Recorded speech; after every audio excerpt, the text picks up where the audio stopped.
Hey everyone, Chang here and welcome to my channel. This is the practice problem video series. In these videos, I go over problems that I feel like cover certain math concepts very well, or they're problems that you would normally find in like a standardized test environment. Now, the best way to utilize these videos is that every time I introduce a problem, pause the video. Try to solve the problem yourself. Once you either got the answer or you feel like you're kind of stuck, then continue the video. Well, let's begin.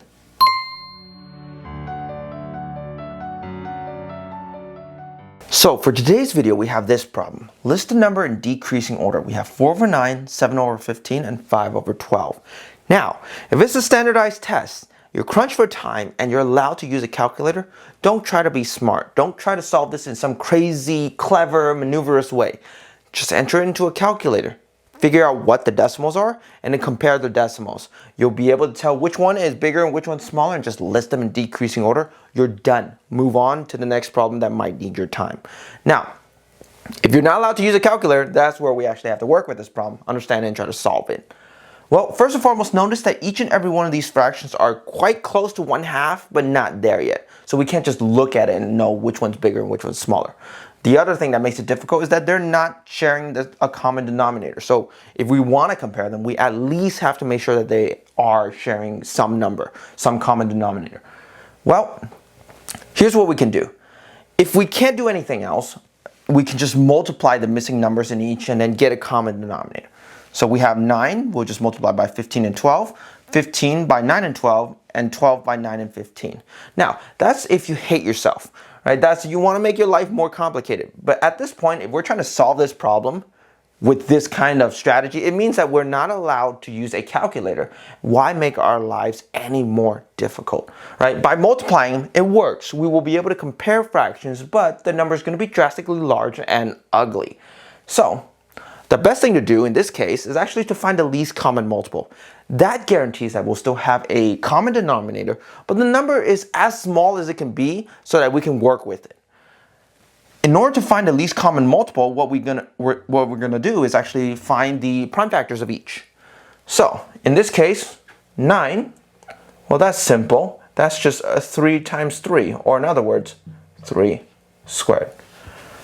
15, that's just 3 times 5. And we can't break it down any further, so it's just going to be 3 times 5. Now, for 12, we know that it can be broken down into 4 times 3. And the 4 can be broken down into 2 times 2, or in other words, 2 squared, and then times 3. Okay, good. So that's it. We're done with breaking it down into prime factors. So what we're going to do next, in this case, in order to find the least common multiple, is you look at each and every one of those prime factors and you choose the one with the highest exponent. So, for example, 2, well, there's no other 2, so this one we have to choose this one, right? For 3, there's actually 3 options, right? We have the 3 squared, the 3, and the 3. Well, 3 squared is clearly the largest one, so we're going to choose that. And then for 5, we have no other option but the 5. Okay, cool. So, there it is. Now, in order to find the actual least common multiple, you just multiply these 3 numbers. So let me just write here. This is a notation meaning least common multiple. If you haven't seen it before, don't worry about it too much. So least common multiple of 9, 15, and 12 is actually just 3 squared times 5 times 2 squared. Right? So here we are.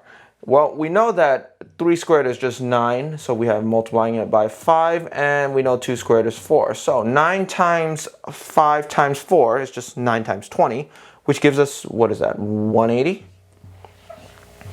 There we go.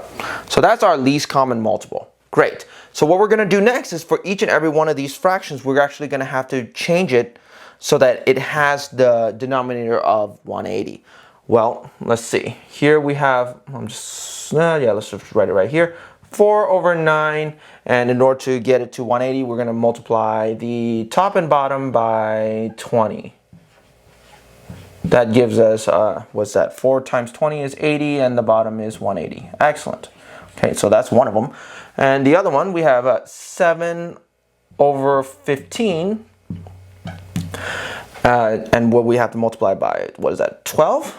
12 on top and 12 on bottom, Well, at the bottom, we know the reason we're multiplying is 180, and the top is 7 times 12 is what, 84?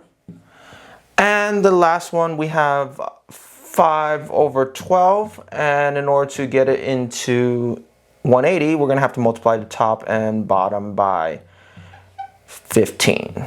So the bottom, once again, is 180, and the top is what? What is that? 75? There we go. Okay, so here it is. These three fractions in the form where they are now sharing the common denominator of 180, and we can see which number is which. Let me just box them so that you can see the numbers easier. So we have that right there and that right there. Forgive my poor penmanship. So, well, in this case, we can see which one is which, right? So since we're looking for it in decreasing order, that means we have to choose the largest one and start going smaller. Well, the largest one in this case is 84 over 180. So originally it's our 7 over 15. So this is going to be, let's just put this right here. This is number 1. And then the next largest one is 80 over 180, or which is 4 over 9. So this is what, 2? And then last one, the smallest one, is 75 over 180. So in this case, that's our 5 over 12. There you go. 1, 2, and 3. So if it's a multiple choice and you're just trying to figure out which one is the option, make sure that this is the first number, this is the second number, and this is the third number.